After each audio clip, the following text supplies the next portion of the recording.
Alright, I hope you guys enjoyed the last episode, because I love doing this, and I have some interesting topics for y'all today. A quick note from the last one, I have to once again mention Stephen Wardell Curry, and how crazy his play of late has been. In his last 5 games, he has like 4 games with 10 plus 3 pointers, and if his career was just those 5 games, he'd have the second most games like that of all time. One behind Klay Thompson. I can't wait to see those guys back together. The motion offense the Warriors can play with both of them is beautiful to watch, and it's simultaneously so amazing and somewhat sad to see Curry have to average 40 points per game just to keep this Warriors team afloat. Anyway, first I want to talk about the Washington Wizards. They've been so up and down this season, you'd think they're on a fucking roller coaster. They started off the season atrocious. I think they were like 6 and 17, 23 games up into the season, and up to that point, Beal had a game where he scored 60 in the Wizards' loss. There were questions surrounding Beal's trade and free agency possibilities that were swarming like a locust. Davis Bertans was extremely underperforming the new contract he got, and Westbrook was still trying to play that hero ball, although he was no longer the best player on the team and it wasn't helping them win games. He was shooting super inefficiently and not helping the team win games. Then you thought the Wiz finally put it together. They won 7 of 8. Westbrook and Beal had co-control of the offense. The defense still sucked, but Bertans had some great scoring and three-point performances. Hachimura only had one game in that stretch not in double figures. He was getting to the rim, hitting some mid-range shots, although he was missing his threes, and was having surprisingly active hands on defense. Garrison Matthews was hitting his threes, Bradley Beal was Bradley Beal, and they had wins against the Lakers, Blazers, Celtics, the Nuggets twice in that stretch, and their only loss was against a good Clippers team. Then the Wizards, with Westbrook and Beal essentially fully healthy still, lost 14 of their next 18 games, and they fell to 17 and 32. They were near the bottom of the conference. Beal looked visibly upset, and the team looked barely above a G League team, even with 2 stars on the team.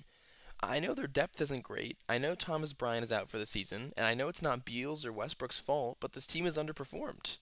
The crazy thing that people do not talk about enough is that Beal is averaging 31 points per game, and Westbrook once again is averaging a triple double. He won an MVP 4 years ago because he averaged a triple double, and now he's a borderline top 25 player doing this amazing feat again.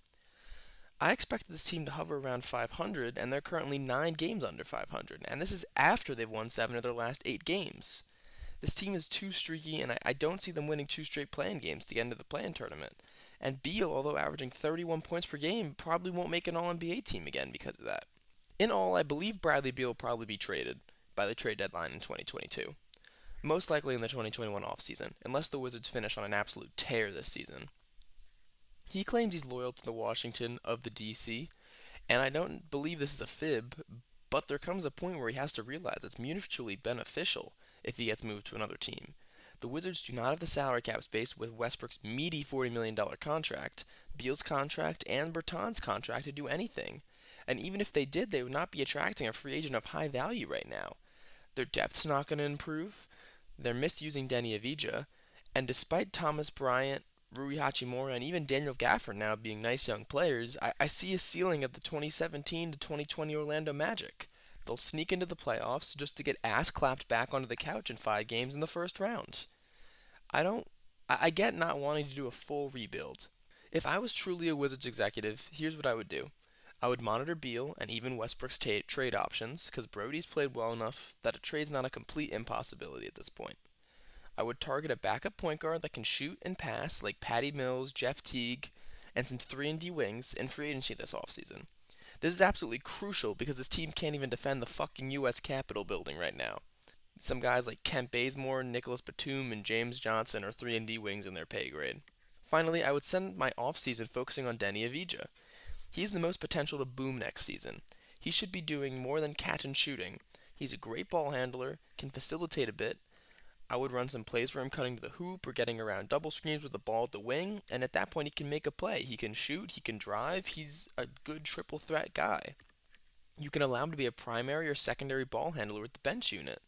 Then you rehab Thomas Bryant and try to compete for the first half of the season. If you're not a top 6 seed, which I don't think they'll be, I think you then try to move Bradley Beal so you don't lose him for nothing. He's a free agent in 2022. A Bradley Beal trade would give the Wizards so many future eh, assets, and probably young players. Then you have a young core of draft picks, Denny, Rui, Thomas Bryant, Gafford, and some young guys, and it doesn't look so bad. I could see a Pelicans trade of like Lonzo, Bledsoe, Hayes, Alexander Walker, and two or three firsts. Maybe Gary Trent, Chris Boucher, Rodney Hood, Aaron Baines, and a few picks from the Raptors. I also thought that an MPJ for Beal trade could happen before this season, but I'm not sure the Nuggets would want to trade MPJ after the tear he's been on this season. Maybe you can still get a trade done with like Will Barton, Bol, Zeke Naji, Monty Morris, and like six first round picks, but I don't know. It's hard to speculate a trade a year in advance, but the next year will definitely be interesting for the Washington Wizards, I'll say that. The Dallas Mavericks are another team that I've had my eye closely on this season, and it's not just because the Knicks have their unprotected pick. Luka will be getting a max extension from the moment the Mavericks can offer it to him, as he fucking deserves. But where do the Mavs go from there? KP has big money on the books through the 2023-2024 season. I think they have Powell's contract and Kleba's contract if they guarantee the money to him. I like Kleba for about 9 million. He fits better next to KP and shoots the ball very well for a big. Powell I like as a backup big as well, but he's a bit of an overpay at $11 million. And then the Mavericks have to decide on Tim Hardaway Jr. this summer. They have to decide on Josh Richardson, or I guess Josh Richardson has to make a decision on himself because he's a $12 million player option. But yeah, as the entire world, galaxy, and universe knows, Luka's a fantastic player. The phrase Luka Magic has been coined for a reason. He was my second pick to win the MVP this year. My first was Jokic, though, patting myself on the back for that one. And his three pointers are starting to fall at an above average clip, and that's terrifying. There's truly no way to stop a 22-year-old version of James Harden. The only knock on his game is occasional poor shot pass IQ, but he's an absolute beast averaging 29, 8, and 9, and he's still young. When he's on fire, he can score 40 points, and when he's doubled, he can make the right pass and have 18 assists, like he did versus the Knicks a few nights ago. Luka is carrying the load on this team like first stint Cavalier LeBron James. This team is just not constructed very well right now, and their second best player is battling injuries and, perhaps even worse, inconsistency. The Knicks were able to beat Luka by doubling him and making him be passive. The Kings were able to beat them, even though Luka had a huge game because they didn't let anyone else beat them. KP and Tim Hardaway Jr. have to step up in order to take some of the load off of Luka. And right now, the Mavericks are in a very precarious situation. They're 2 games back of 6th place and 2 games above 9th place in the Western Conference. Mark Cuban and Luka Doncic have publicly criticized the play-in tournament, but that may be a result of their somewhat underwhelming play as of right now. They were on fire from early to mid-February to the end of March, but they're struggling again. They're not the offensive firepower that they were last year, and when they struggle defensively, they have trouble winning games. Unfortunately, I think the Mavericks are the 7th best team in the loaded Western Conference this year. That's not a bad thing, but I think that's just the truth. There are many reasons for this. Like I've mentioned, KP's injury struggles, the supporting cast not being great. Additionally, I think the Mavericks just really regret that Seth Curry for Josh Richardson trade. Curry's gravity led the guys being more hesitant to help on Luka, which has been an evident difference this year. Redick has not quite been like Seth Curry was last year, but if he turns back the clock, that is a dangerous element to look out for. This offseason depends on a lot of falling dominoes for the Mavericks. I think Richardson probably opts out to get more money in free agency. If he does, I would maybe try to keep Tim Hardaway on like a 1 year plus maybe team option kind of deal. And if he opts in, I probably let Hardaway walk, even though he's a really streaky, good scorer off the bench.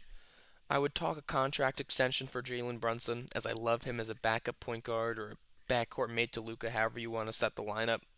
And then with the money that they have, I think you have to make some major moves this offseason, like the Hawks did for Trae Young. Because, like I've mentioned, Luka's gonna be on his rookie extension after the 2022 offseason. I would go after DeMar DeRozan, Victor Oladipo, Kyle Lowry, and offer them 2 year deals to see how they'd fit into the team.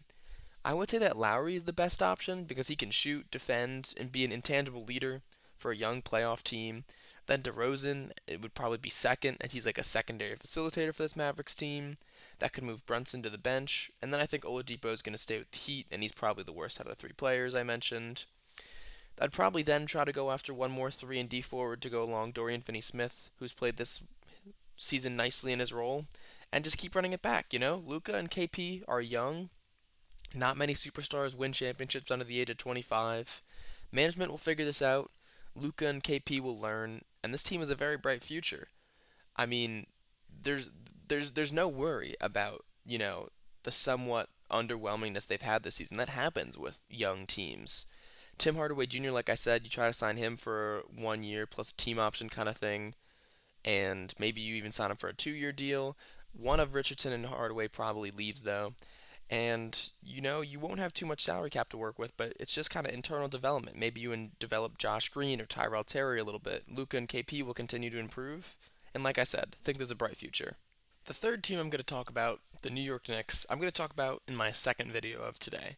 If you like the Knicks or you want to hear an in-depth review of their season so far and what I think they should do this offseason, like this video and check out that video later today. Alright, peace.